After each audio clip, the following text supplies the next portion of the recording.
The trapped funds of foreign airlines in Nigeria continue to rise.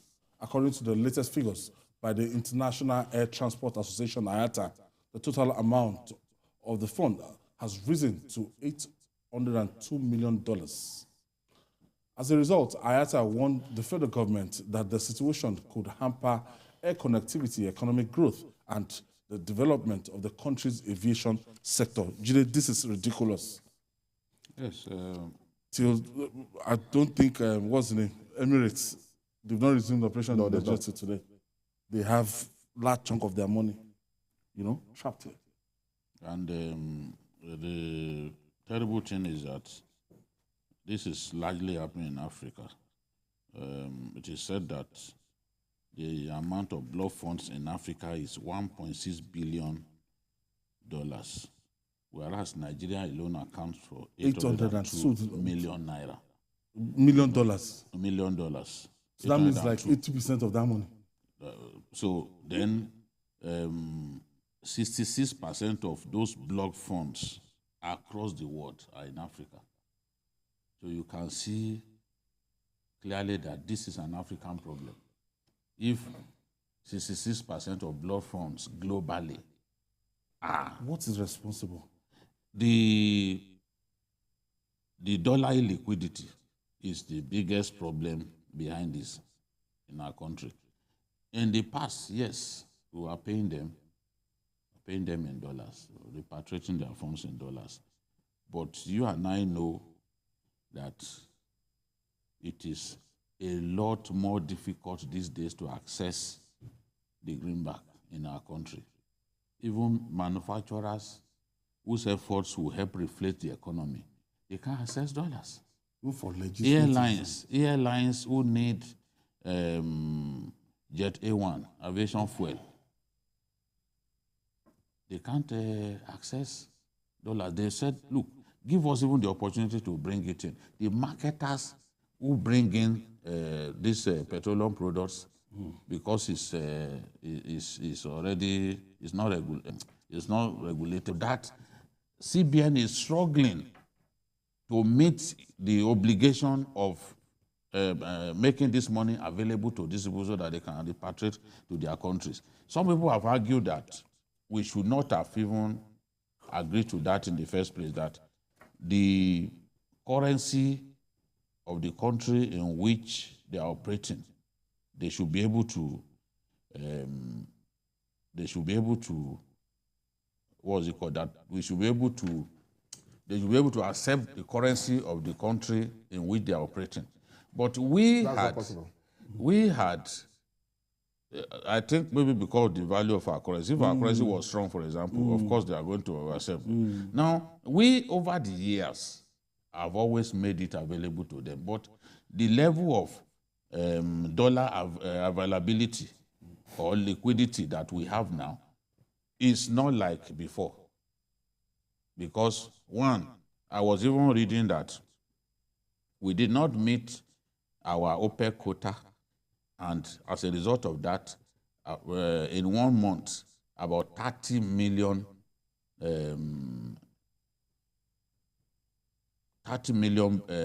what's it called, barrels that we should have earned money from. We didn't earn money from it in a month. So if you don't earn enough money, and with the oil prices going down, you are not going to earn enough. Part of what you want, what you are earning, you're also servicing debt in them. You can see that even the foreign reserves is going down. So where are we going to find enough dollars to meet this kind of obligation and others? We need to earn more. If we earn more foreign exchange, enough funds will be available for these and for manufacturers who also want to bring in raw materials, for pharmaceutical companies and the rest. So there are all kinds of problems, but it's because of this dollar illiquidity, largely, that we are facing this problem. $802 million. I think the problem has to do with Emefiele and those who run our economy, and I will tell you why. When you are a part of IATA, it's an international It is a global thing where airlines, there's connectivity with all airlines. And no, because each airline cannot be doing business when you go around the world using the currencies of different countries. So there is a universal currency, which is the dollar, that they use to calculate anything that they want to do. Normally, when they sell tickets in your country, because they are not domiciled there, they are just doing business there. You understand? So they are seen as like expatriates doing business in your country. So normally, when they feel like that, their money will be in dollars. The central bank gives it to them. Part of the problem, the first problem that we had was that the central bank allowed that money to accrue and got to a stage now that is even impossible for them to solve. Because they should not have allowed it to pile up like that to get to that. Because the problem that we have now, two things that people almost $1 billion. A lot of airlines don't want to come here. Those who want to come, the ticket that they ask, I will give you an example. Just 2 days ago, a friend of mine wants to go to Miami in America, in Florida. He wants to go to Miami. The ticket, business class ticket, from Lagos to Miami in America was 8 million naira. Yes, 8 to 10 million. To do a lot of things. So the central bank did not manage, the central bank did not, the way they were messing up different programs that they were doing in Nigeria, that's the same thing they had with this one. Because if they had done the needful at the time they were supposed to do it, it would not have piled up to have gotten to that 800. The second one has to do with those who run our economy. The two ways that we generate, three ways that we generate foreign currency, from selling our oil, from people in diaspora that expect money, and some business concern that earn dollars. But the problem now is that you sell the oil that we sell, the foreign exchange that we accrue there, instead of us to face reality, we use that money to do fuel subsidy. So the NNPC is not remitting the dollars that we are supposed to be remitting to the account. So the central bank do not have the dollars to pay out. There is a scarcity of it. For two reasons. Because now the oil that was supposed to do that, when the NNPC generate that money, they use it again to pay for fuel that they are going to import.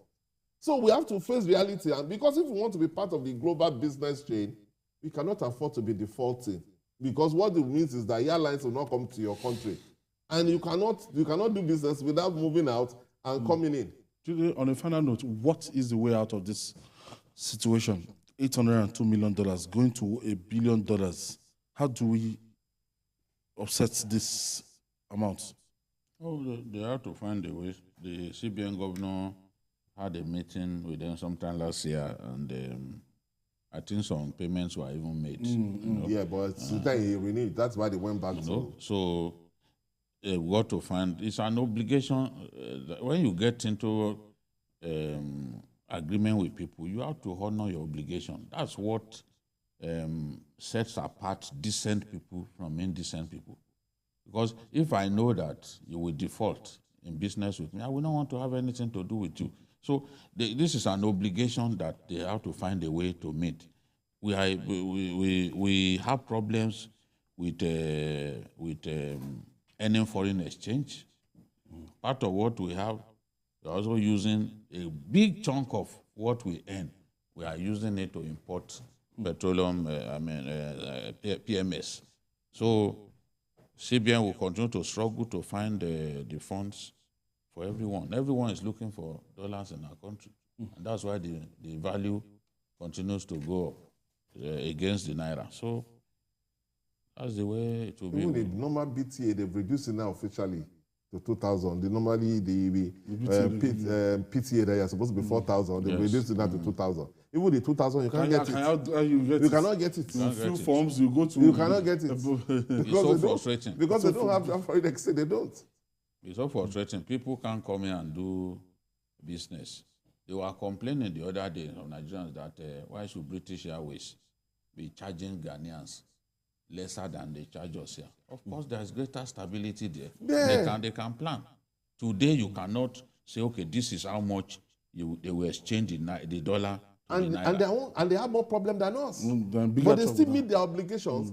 And that is why, because you see, some people will travel from Nigeria to go and buy. Even when we didn't have this problem, business class in Ghana was much, much lower than what is there. So people always going to Ghana to Ghana, but yes, they will go and vote in Accra to travel to wherever they are going. All right. We'll take this break. When we come back,